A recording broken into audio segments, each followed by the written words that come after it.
When Admiral Akbar asks his wife what's wrong, and she says nothing or I'm fine, we all know that it's a trap. Seriously though, one of the toughest parts of every relationship is communication. Every individual has desires and needs that deserve to be addressed, and when partners have trouble communicating those, things can get difficult. But it doesn't have to be. Talking with your partner on this episode of Three-Dimensional Dads. Three friends, all geeks, exploring every dimension of being a dad. I'm Jay. I'm Derek. And I'm Ian. And we are married men that have spouses, and sometimes we're not the best communicators. Am I right, guys? My name is Derek, and I'm an engineer, and I'm introverted, and I don't communicate very well. And I try to fix problems. That's my problem. Yes, but a screwdriver and a blowtorch aren't going to fix the ones we're, trying to fix here. No, it's hard. It's hard being married. It's hard having a spouse. It's hard having a partner. Did you know when your wife says, I'm tired, and you suggest them going to sleep, that's not what they want you to say to them? No. That's a trap. It's a trap. That should be the name of this episode. It's a trap. Also, here's another trap. You can ask someone if they're angry, and they might not be angry. But if you keep asking them if they're angry, you can make them angry. Yes, it's true. That's true. There are a lot of jokes we can make with this topic, but in all actuality, it is a serious topic on how to communicate with your spouse. It's so serious, in fact, that, here, breaking the fourth wall, I guess, we're Deadpooling it. Two of us do couples therapy. It's a very healthy thing. It's definitely helped my relationship with my wife and Derek. Yes. Not only do I go to couples therapy, I also go to individual therapy. Yes. Fun fact. Yeah, I think I'm going to try that BetterHelp thing for myself. But right now, just the couples therapy. And you know what? It's a really good thing. And, there are some challenges to it. It can be challenging because you got to open up. You got to communicate. For me, it's difficult because I went to college for psychology. So I kind of am in this zone where I'm always self-analyzing and I'm analyzing everything and I'm looking at behavior. And, for me, therapy is about, trying to fix Maslow's hierarchy of needs. Like my physiological needs are all set. My safety needs are all set. But now here's love and belonging. And that can be really tough. It's just like you, Jay, bringing up Maslow Right? whenever things get tough. You just like pyramids. I do like all pyramids. I don't know, Indiana Jones, pyramids, we just got to keep it real. Ooh, and speaking of triangle-shaped things like the Paramount logo, that's my transition. So I was watching these videos on TikTok and I would show them to my wife. I'd save them, and it was this show called Couples Therapy. And so we'd watch them with each other, and we'd talk there's just really these conundrums where husbands and wives get into these problems where they're both right, but they're both wrong. And so these clips were so interesting that it made us sign up for a month-long subscription to Paramount Plus, which I do not need another streaming service. No. But I want to figure out what happened to these people. It's they were both. How do you solve that problem? We love just seeing these tough communication problems. So can I just really quickly ask you the premise of the show? It's couples that are having difficulties. Not only are they in therapy, which is great, but they're airing it on television. Yes, and the therapist goes to a therapist. And it's all real stories, real people, and it's tough. I mean, especially when it's so real that you're just oh man, how do you save that? How do you work with somebody like that? And it's hard to communicate with some people. Not everybody's open, and sometimes I think they're always right. And I love watching the therapist do their job. I think that's amazing too. Seeing behind the curtain a little bit, that getting out of your own way. There could be someone who's just kind of a jerk and is triggering the therapist too. Oh yeah. But how does she keep herself out of it? So I thought that was awesome. Yeah. And I thought that it'd be cool for, an episode. Yeah. So disclosure, my wife is a therapist too. She's an individual therapist, not a couples therapist, but it can be very hard to get through to some people. And there's absolutely challenges with it. I mean, depending on the mental state from people, et cetera. Right. But yeah, I think one thing that is important is you can try, I guess, to force people to go to couples therapy, right? But you have to be willing to do the work. And I think that's a really important part that, I think Jay and I are both going to, couples counseling with our spouses, and we're there to, the goal is to improve our relationships, and that's why we want to be there. And I think that's part of being supportive, and that's also part of trying to grow a healthy relationship. It's true. Yeah. We don't go to couples relationship therapy with each other. No. Our communication's fine, I think. Yeah, we're doing okay. Yeah, I'm a little Oh, self-conscious. Jay. And Derek, how does that make you feel when Jay says that? I feel that we could spend some more quality time together, Jay. Ooh. We're doing it. We're doing. Well, speaking of quality time, my big helper book for this, and I actually dug it out of the old library here. Boom. Ooh, a physical book. This actually exists. It's called The 5 Love Languages, and it's by a guy named Gary Chapman. He's brilliant. He basically said, look, you boil things down to 5 different types of communication styles or love languages. There's words of affirmation. They're all pretty self-explanatory, so I'm not going to go into huge detail. Words of affirmation, acts of service, receiving gifts, quality time, and physical contact.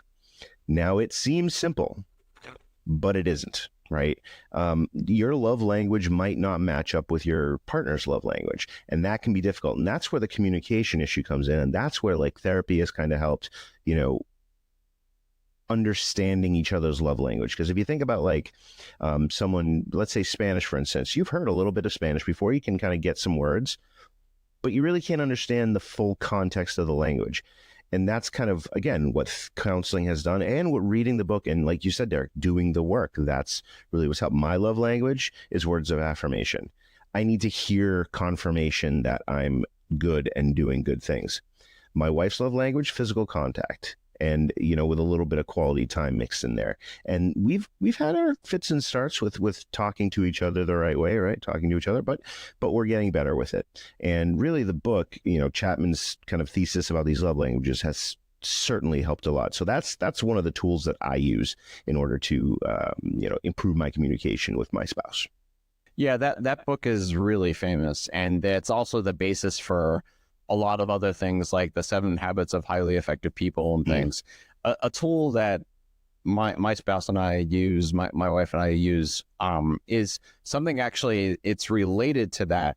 It kind of goes a little bit beneath the surface of, like, say, for instance, if your love language is a particular thing like physical touch, or if it is, like you said, quality time, it's, well, why is that? Like, what is the underlying reason why that would be your love language? And this is actually called attachment style.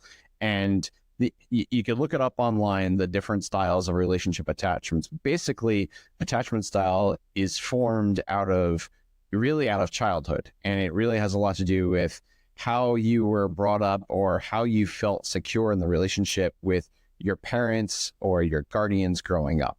And there's basically 4 different attachment styles. One is anxious, one is avoidant, one is disorganized, and the other is secure. So with anxious attachment, it's also kind of referred to as preoccupied. You could deeply be fearing abandonment, meaning that maybe your caregiver wasn't there for you all the time. So in a relationship, you could be quick to be turning on your partner, or you could be very emotional, for instance. Avoidant is also referred as dismissive, and that usually could be somebody that's very independent, that doesn't want to depend on others.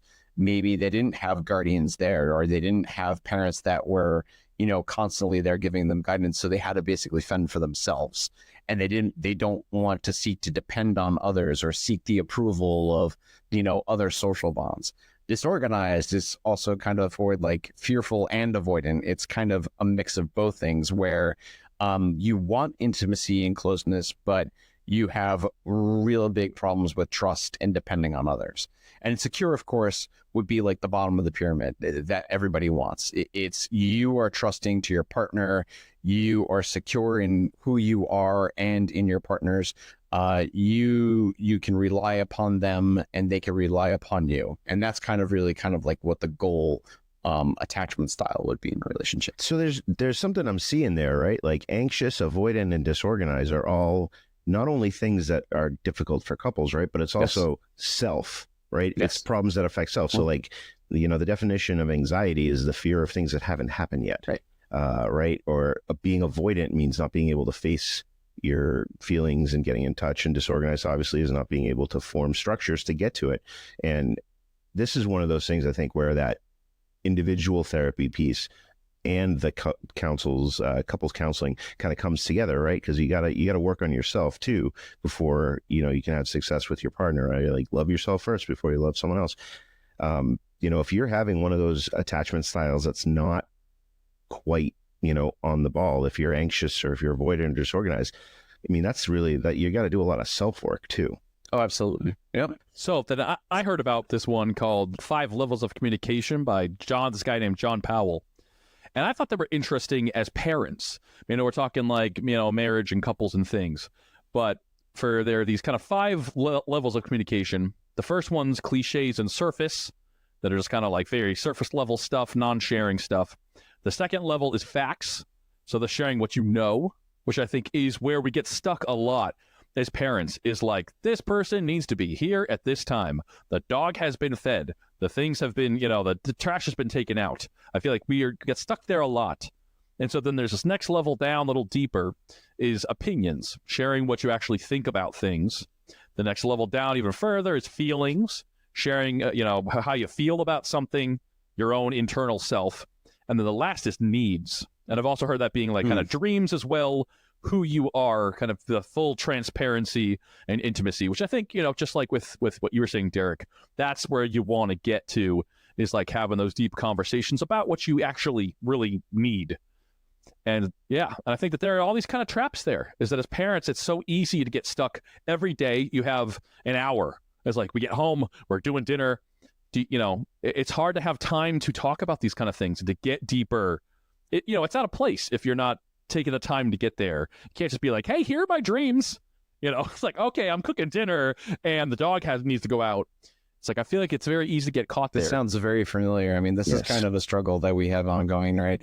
You have the half hour or the hour before bedtime, right? Sometimes I feel like, you could be passengers in the night, or the cat threw up, right? And, somebody needs to be shuttled someplace, right? So you're just talking about what's going to happen this week. Like you said, talk about facts. Where do you have making the time to have those deeper connections is really difficult sometimes. Right. Maybe a date night, having time to sit down and actually have be a romantic couple and not just parents all the time with kids. Watching a Netflix show, chatting about stuff. I mentioned watching couples therapy with my wife. We get to talk about feelings and like, oh, how do I feel about that? Actually, you think you relate to your own life as you're watching that. You get this weird inverse kind of math problem here where like as time goes on, your ability to communicate kind of can go down. Right? It's like Barney from How I Met Your Mother, like the hot girl paradox, where the hotter a girl is, the crazier she gets. I don't believe in that. That's from a show. I'm making a parallel, everyone. But it is the same thing. The longer you're married, and I think the longer you're a parent, maybe the more kids you have, it's this inverse connection between your ability and the time constraints versus your ability to communicate. And I almost think like these 3 things, the love languages, the attachment, and these levels of communication, it's almost like Voltron, right? Like you have these robots that are separate. Our power combined. I really hope that people get that reference. Hopefully our key demographic does. But you get this Voltron, right? And it comes together. And if you can work with kind of these 3 tools, or maybe whatever tools work for you and your spouse, there you go, right? It kind of can come together and you can do the work. Nothing's going to be perfect. We're not gonna solve your problems, people out there in the podcast universe. We can't solve our own. We can barely solve our own problems. I can't figure out how to make my pool chlorinated the right way. It's like now I have to fix everyone's problems in the world. Oy vey. If you have a tip for how to get Jay's pool chlorinated, please email us at 3dimensionaldads@gmail.com. It is a sand filter with a saltwater chlorinator. So yeah. I think it's also worth talking about like your kids with some of these communication styles. I know that we're focused on couples a lot, but like with the 5 levels of communication, I know when I pick my daughter up in the car, I say like, how was school? Good. What did you do? Art class. Like I get facts. And then suddenly when they're it's time to go to bed, I've sung my 3 songs for them. I'm closing the door. Then I get the feeling suddenly. Then like level 4, you get to like, they start giving me all this stuff. I'm like, where was this when we were on the drive home? I had time.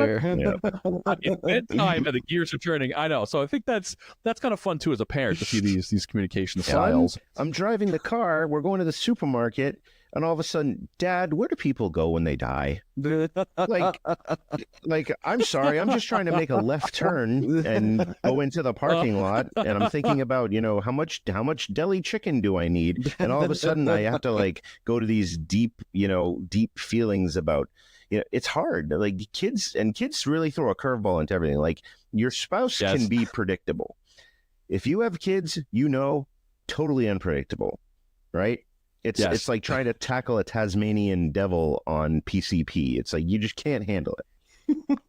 My 5-year-old, again, we were driving somewhere mundane and asked me, like, were you sad when your dad died? And I'm like, whoa. I was ready for soccer practice. I'm thinking that we're 5 minutes, like my brain is not in this gear. It's like, yes, actually, very sad. Thank you for the... Get on the field. That was a tough one.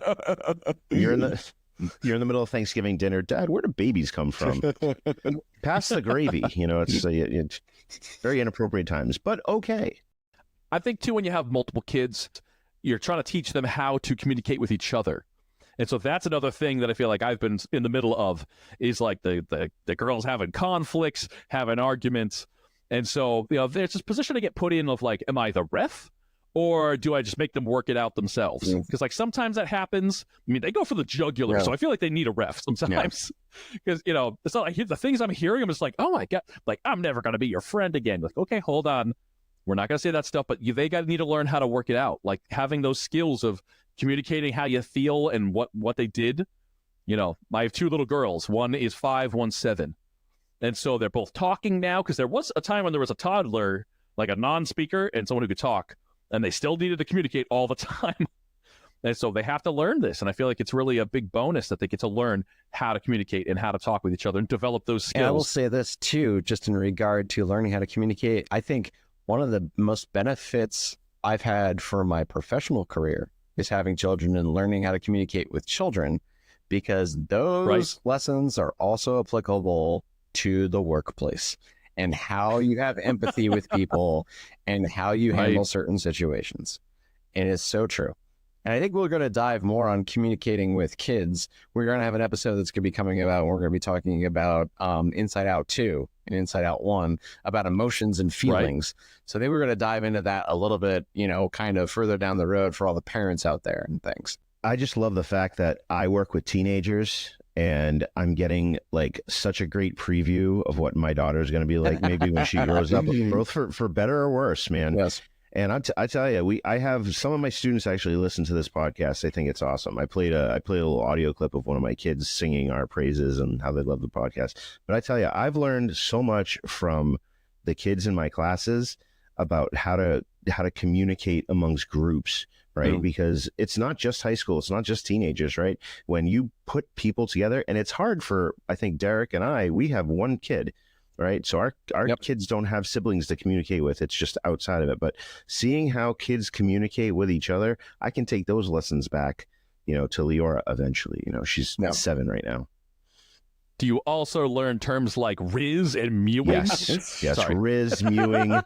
There we go. What are the cool ones these days? I did get I posted it on our Instagram and stuff. I got one of those sorry for yapping cakes, which was a fabulous thing. And that cake did not make it to the end of the day. Lots of kids ate that cake. But I would say, kind of to wrap things up, right? Like, if we were to take one thing away from learning about communication from wherever we get those lessons, right?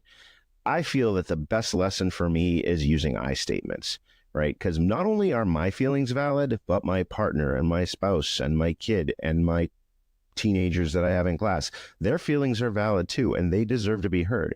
And when you use I statements, I feel that statement is wrong and it doesn't address the issue. Okay, great. That's your feeling. Let's talk about that. I feel that this person did not do their work in the group project. Well, let's look at the evidence and let's work it out. But when you say I statements and you're being genuine and sincere, that's valid and that really deserves to be heard. So use your I statements, everyone. I guess something that I'll take away, and, going back to me being an engineer, right, and trying to fix problems, is by doing that, making sure not doing the opposite of what you were talking about, invalidating people, and how you use language is very important. If you use but, or if you use however, you're just basically invalidating what somebody was saying. So instead of trying to solve people's problems, actually being empathetic and listening and asking them questions about it, just saying you're sorry for them and not trying to solve their problems, because a lot of people just want to be listened to. And a lot of people want to know that you'll empathize with them. So to me, I think it's almost more like listening is a very important part, rather, and the language that you use to make sure that that person knows and you're communicating that you are there for them. I like that. Thank you. And and then my tip was one that we've had this chat before as friends, is do you go to bed angry or do you sleep on it?